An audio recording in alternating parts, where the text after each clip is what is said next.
Last video, I got a interesting question about my, I guess, internal thinking on this disease, and I decided to give you guys a how my frame of mind is now, and how I look at this disease, and how I plan for in the future, and try to stay sober with it. um, the easiest way I can explain this is I call it my demon. But for you guys and girls out there, you're probably better off thinking it as your controlling ex or your abusive ex. Okay. Let's not, you know, beat around the bush. This is actually see, what's the word for it? A terminal disease if you don't respect it. I mean, it'll eventually kill you. No matter what, it's going to kill you. If you keep going with the way you're going, you're going to die. So, um, just think about an ex that you don't want to be around, and think about what you do to stay away from this abusive significant other, right? Um, so one of the first steps you think of is you don't want to be in the places where it's at.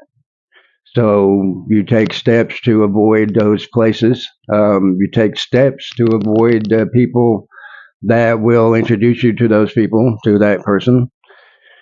And and that's just really that's the start of it. The detox part is, I mean, every time you lose a significant other, I mean, it hurts your heart, right? So you go through a lot of pain in the beginning of it, and your mind's gonna try to trick you to go back to this person that was controlling, that was abusive, and it's gonna do everything possible to get you to go back to him or her. And so I said that so many times already. Anyways, basically, that's the whole gist of the detox. Once you go through the detox, does get easier, but you feel uncomfortable because you're alone. And it's okay to be alone.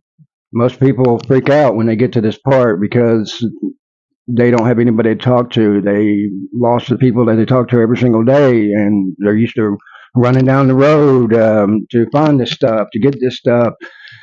And all that is your controlling X in your mind telling you to be here, to do that, to do this, to do that. And you need to realize that that's what's causing this. So you got to plan ahead. You got to cut the people out that's going to, that has a chance to have them there, which is, the drugs. And you got to take out the people that's going to introduce you, which is your runners, your friends that do drugs, your family members that do drugs.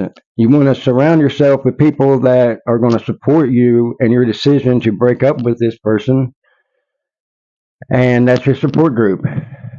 And and you also got to think too that there's going to be things later on that's going to remind you of this person. Everybody goes through it. Once you lose somebody, you'll see a picture a year down the road that'll just go, oh man, we actually had a good time during this trip. And it's going to take you, and it's going to bring these reactions in your mind, and it's going to make you think that you want them back. And you got to tell yourself, no, no, because these things, he was abusive. He controlled me, controlled every part of my life. And that's what drugs do. They control every part of your life. And they are very abusive to your body. So that's what triggers are. And once you realize what triggers you have, the big ones, then you're more mind ready for them when they happen again. The first time they happen, it's a little shock, but they don't last for very long. That one doesn't last for very long. It only lasts, for me, maybe 15 minutes, and you're back on your regular self again. So the key is to really stay busy, and to avoid those places, like I said, those people, like I said, and to watch out for those triggers. And when you hit those triggers, you want to make sure that you have some sort of mechanism to get your mind off of, your ex, the drugs.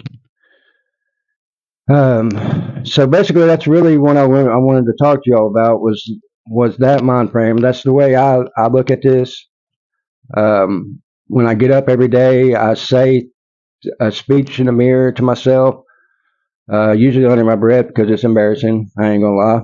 And but it gets me motivated for the day. It makes me realize that I'm a normal person. I mean, as much as I don't want to be normal, the stuff that's going through my mind, everybody has this. Everybody has these fears. Everybody has these things going on in their mind, and it's okay. It's perfectly fine. And I believe, honestly, next time I think I'm gonna actually go over what I say to myself in the mirror, so that way you guys can understand my thought processes on that, and hopefully it'll help some more people.